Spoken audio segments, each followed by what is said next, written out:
Supply എന്ന് പറയുന്നത്. അതായത് സപ്ലൈ എന്ന് പറയുമ്പോൾ ഈ നമ്മുടെ പ്രൈസ് സപ്ലൈ തമ്മിൽ എന്താ പോസിറ്റീവ് റിലേഷനാണ്.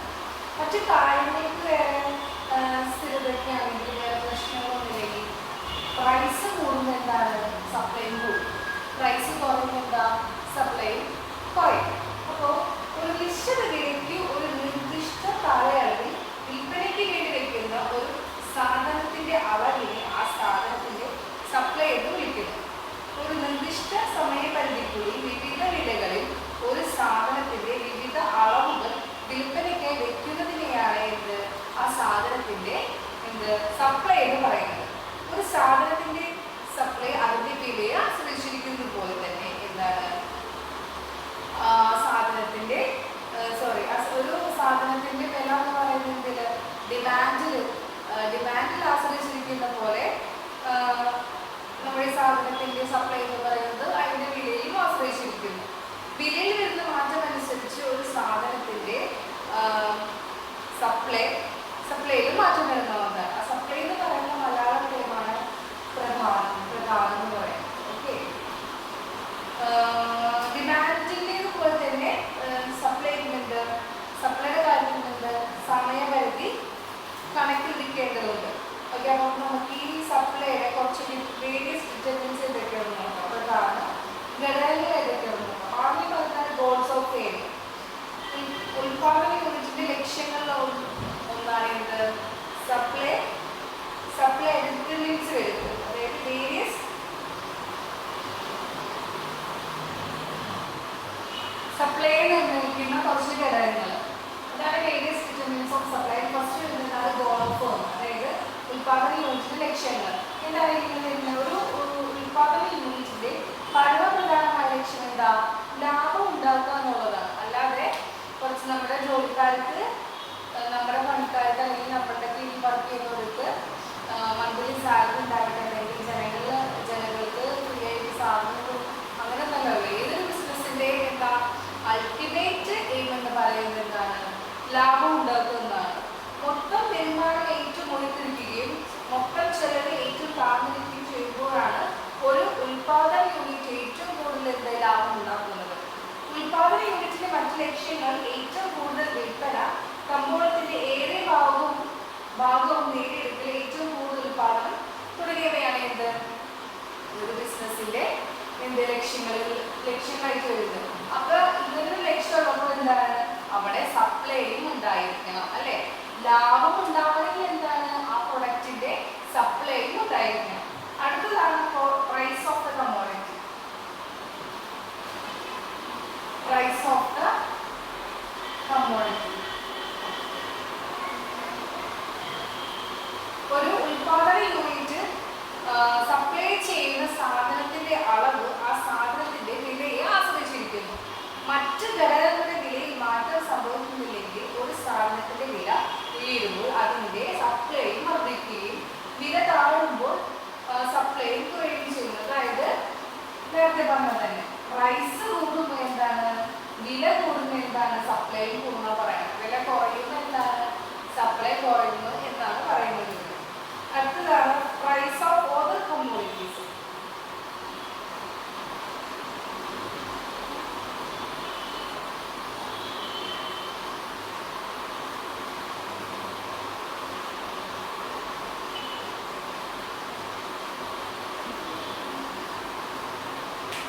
മറ്റുള്ള എല്ലാ സാധനങ്ങളുടെയും വില ഒരു സാധനത്തിന്റെ ഡിമാൻഡിനെ സ്വാധീനിക്കുന്നു. മറ്റു സാധനങ്ങളുടെ വില ഉയരുകയാണെങ്കിൽ അവയുടെ ഉൽപാദനവും സപ്ലൈയും വർദ്ധിക്കുന്നു. അതേസമയം വില ഉയരാത്ത വസ്തുവിന്റെ ഉൽപാദനം ആകർഷണീയമല്ലാതാവുകയും ചെയ്യുന്നു. ഇതിലെന്താ പറയുക, മറ്റുള്ള വസ്തുക്കളുടെ വില കൂടുന്നതിനനുസരിച്ച് എന്താണ് നമ്മുടെ വസ്തുക്കളെയും എന്താണ് സ്വാധീനിക്കുന്നത്. ഓക്കെ, അടുത്തതാണ് price of factories of production.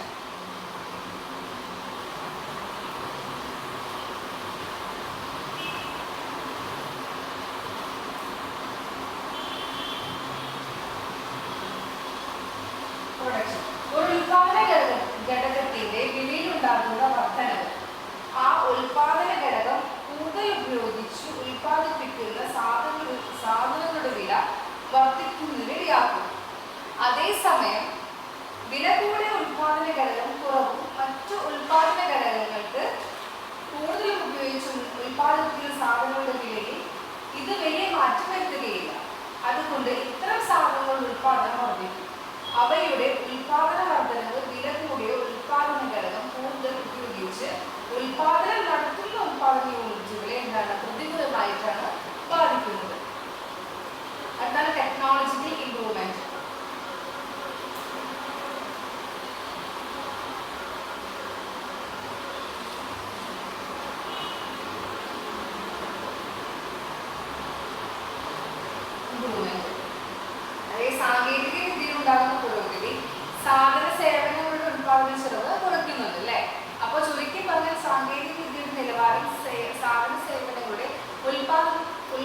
പേര് കൈകൊണ്ട് ചെയ്തിരുന്ന പ്രവൃത്തി ഒരു മെഷീൻ തന്നെ ചെയ്യുകയാണെങ്കിൽ എന്താണ് ചിലപ്പോൾ അതിൻ്റെ പ്രൊഡക്ഷൻ കൂട്ടും അല്ലേ?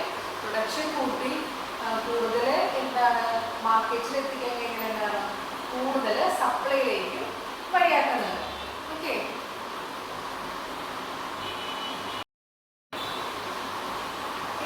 Supply schedule and supply curve ഇങ്ങനെ നോക്കാം.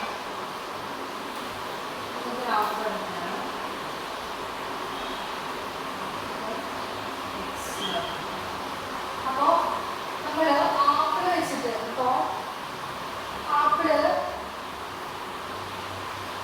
ഒരു ആപ്പിളിൻ്റെ വില 6 ഒരു ബോക്സ് കൊടുക്കാം. ആപ്പിൾ അതിൻ്റെ പ്രൈസ് എന്ന് പറയുന്നത് 6.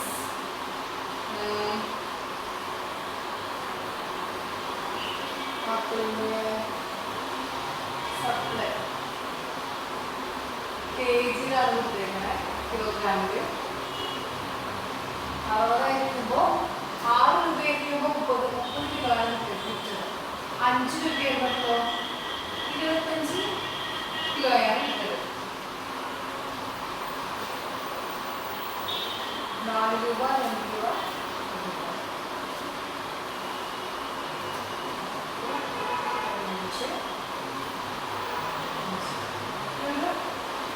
ബോക്സാണ്.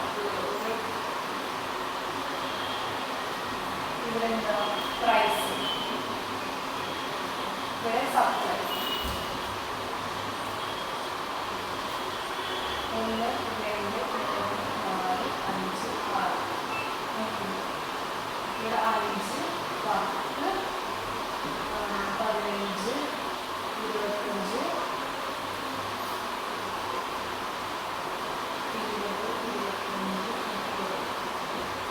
ഒന്നിലായിരുന്നത് എന്താണ്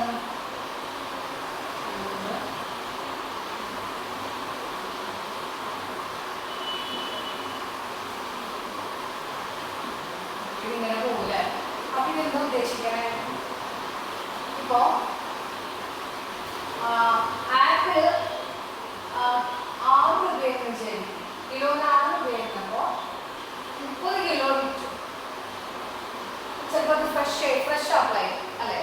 ഫ്രഷ് നമ്മൾ പറഞ്ഞിരുന്നു, സമയപരിധി പറഞ്ഞിരുന്നു അല്ലേ? ആപ്പിൾ എന്തായിരിക്കും? ഫ്രഷ് ആയിരിക്കും. പിറ്റേ ദിവസം അത് വിചാരിക്കും ആപ്പിൾ പിറ്റേ ദിവസം 5 രൂപയ്ക്കാണ്, 25 രൂപയ്ക്കാണ്. അപ്പോൾ എന്താ 25 രൂപയ്ക്ക് 25 കിലോ ആണ് വിറ്റത്. പിറ്റേ ദിവസം 4 രൂപയ്ക്കാണ് വിറ്റത് കിലോ. അപ്പോൾ എത്രയാ? 20 കിലോയെ വിറ്റു പോകും. 3 രൂപയായിട്ട് എത്രയാണ്? 15 കിലോയെ വിറ്റു പോകും. അതിൻ്റെ പിറ്റേ ദിവസം ആകുമ്പോൾ 4 കിലോ 4 കിലോ അല്ലേ? സമയപരിധി ഉണ്ട്. എന്ത് ആപ്പിളും ഫ്രൂട്ട്സും ഇതിനൊക്കെ ഫിഷിനൊക്കെ എന്താ സമയപരിധി ഉണ്ട്. നമ്മൾ ഫിഷ് മാർക്കറ്റിൽ പോയി കഴിഞ്ഞാൽ അന്ന് വരുന്ന ഫിഷിന് ഇന്ന് വന്ന ഫിഷിന് എന്താണ് ചിലപ്പോൾ 600 രൂപയ്ക്ക്, ചിലപ്പോൾ പിറ്റേ ദിവസം പോകുമ്പോൾ ഫിഷ് ചിലപ്പോൾ ഉണ്ടാവും, ബാക്കി കുറച്ചുണ്ടാവും. ഇന്നത്തെ വിലയായിരിക്കുമെന്ന് അല്ല, ഇന്നത്തെ വില ആയിരിക്കില്ല. അതിനേക്കാൾ എന്താ ചിലപ്പോൾ 200 രൂപ കുറഞ്ഞിട്ടുണ്ടാവും. മൂന്നാമത്തെ ദിവസം ചിലപ്പോൾ കുറച്ചും കൂടി കുറഞ്ഞിട്ടുണ്ടാവും അല്ല? അതുപോലെ തന്നെയാണ് എന്താണ് ഇതാണ് എന്ത് സപ്ലൈ ലൈൻ എന്ന് പറയും. പിന്നെ വില കുറയുന്നതിനനുസരിച്ച് എന്താണ് സപ്ലൈ കുറയുമെന്ന് കാണിക്കുന്ന ഒരു ഗ്രാഫാണ്. ഓക്കെ, ഡിമാൻഡ് കർവ് എങ്ങനെയാ? ഇതാണ് ഡിമാൻഡ് കർവ്, ഇത് സപ്ലൈ കർവ്. നെക്സ്റ്റ് ആണ് ഇൻഡിവിജ്വൽ സപ്ലൈ കർവ്. അപ്പോൾ ഗ്രാഫിക്കൽ റെപ്രസെന്റേഷൻ നോക്കാം.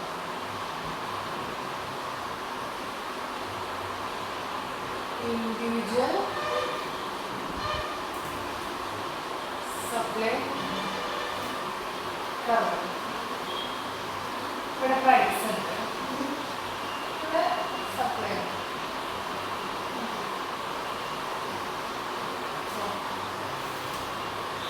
ഇതാണ് നമ്മുടെ പ്രൈസ് എന്ന് പറയുന്നത്. ഇവിടെയായിട്ട് നമ്മുടെ ക്വാണ്ടിറ്റി എന്ന് പറയുന്നത് Q1 എന്ന് കൊടുക്കാം. നമ്മൾ ഇവിടുന്ന് ഒരു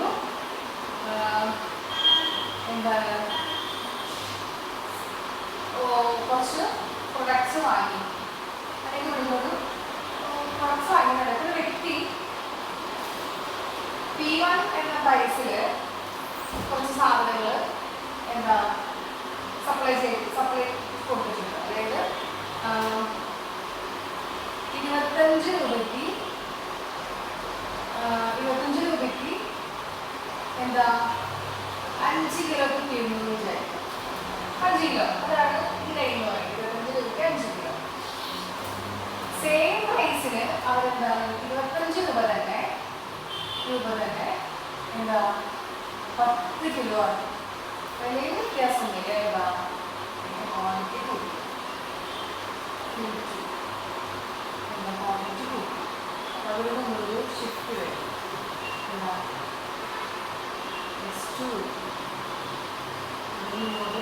ഷിഫ്റ്റ് അതേ വില തന്നെ, പക്ഷെ എന്താണ് ക്വാണ്ടിറ്റി കൂട്ടി. അതാണ് എന്ത് ഈ ഇൻഡിവിജ്വൽ സപ്ലൈക്കാരിൽ പറയുന്നത്. സെയിം വിലയിൽ കുറച്ചും കൂടി ക്വാണ്ടിറ്റിയിൽ സപ്ലൈ ചെയ്യാം. അതാണ് ഇൻഡിവിജ്വൽ സപ്ലൈക്കാരിൽ പറയുന്നത്. ഇനി ഡിക്രീസിങ് സപ്ലൈ നോക്കാം. വിദേശങ്ങളുടെ വില കൂടുക, നികുതി വർദ്ധിക്കുക, സാങ്കേതിക വിദ്യയിൽ പ്രതികൂലമായ മാറ്റം ഉണ്ടാകുക തുടങ്ങിയ കാരണങ്ങളാണ് കൊണ്ട് പ്രധാന വക്രം, അതായത് സപ്ലൈ കർവ് ഇടത്തേക്ക് മാറുന്നതിന് എന്താണ് ഡിക്രീസിങ് സപ്ലൈ എന്ന് പറയുന്നത്.